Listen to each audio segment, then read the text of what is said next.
Good morning, student. Happy New Year. And today we will start our chapter number 3 because chapter number 2 is not in our course. So we have to left that chapter and we start the new chapter, chapter number 3. आज हम chapter number 3 पढ़ेंगे क्योंकि chapter number 2 हमारे course से हट गया है. तो आज अपनी वस्तु. एक महात्मा जी कहीं जा रहे थे, यानी महात्मा थे, साधु थे, वो कहीं जा रहे थे. मार्ग में उन्हें एक स्थान पर दो व्यक्तियों की ऊंची आवाज में बोलते सुना.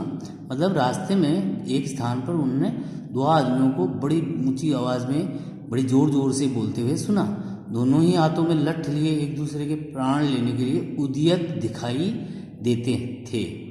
यानी दोनों के हाथों में जो है लाठी थी और दोनों ऐसा लग रहा था कि जैसे एक दूसरे के प्राण लेने के लिए तैयार हैं, मतलब एक दूसरे की जान ले लेंगे. इतनी ज़बरदस्त तरीके से लड़ाई उनमें हो रही थी. एक कहता था कि यह भूमि मेरी है और मैं इसका स्वामी हूँ, जबकि दूसरा उस भूमि को अपनी बतला रहा था. एक व्यक्ति कह रहा था कि भाई ये जो ज़मीन है इसका मालिक मैं हूँ, जबकि दूसरा कह रहा था कि ये ज़मीन तो मेरी है. उस भूमि पर अपना अपना स्वामित्व जतलाने के लिए दोनों ही क्रोध से लाल पीले हो रहे थे. यानी उस जमीन पर सब अपना अपना स्वामित्व का मतलब क्या होता है? हक. यानी इस पर मेरा हक है, यानी ये मेरी है, और दूसरा कह रहा था ये मेरी है. दोनों ही ऐसा कहकर क्रोध से जो है बिल्कुल उनकी आंखें लाल हो रही थी. मतलब दोनों जोर जोर से अपनी अपनी पक्ष में दलीलें दे रहे थे, यानी अपने अपने पक्ष को, अपनी अपनी जो है बात को बता रहे थे कि भाई ये ज़मीन क्यों मेरी है. इसके पक्ष में वो अपनी अपनी जो बात है वो कहनी थी वो कह रहे थे जोर जोर से.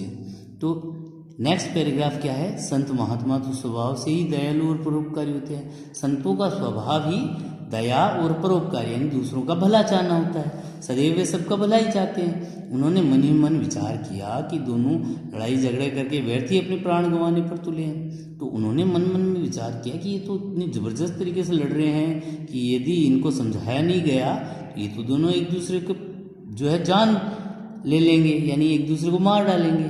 तो अतः उन्हें समझा बुझाकर शांत करने के और उनका आपस में समझौता करने का प्रयास करना चाहिए. यानी उनको समझाना चाहिए, शांत करना चाहिए, ताकि उनके बात समझ में आए और उनको फिर आपस में मनाने का प्रयास करना चाहिए. यह सोचकर वे उनके निकट गए, यानी उनके पास गए.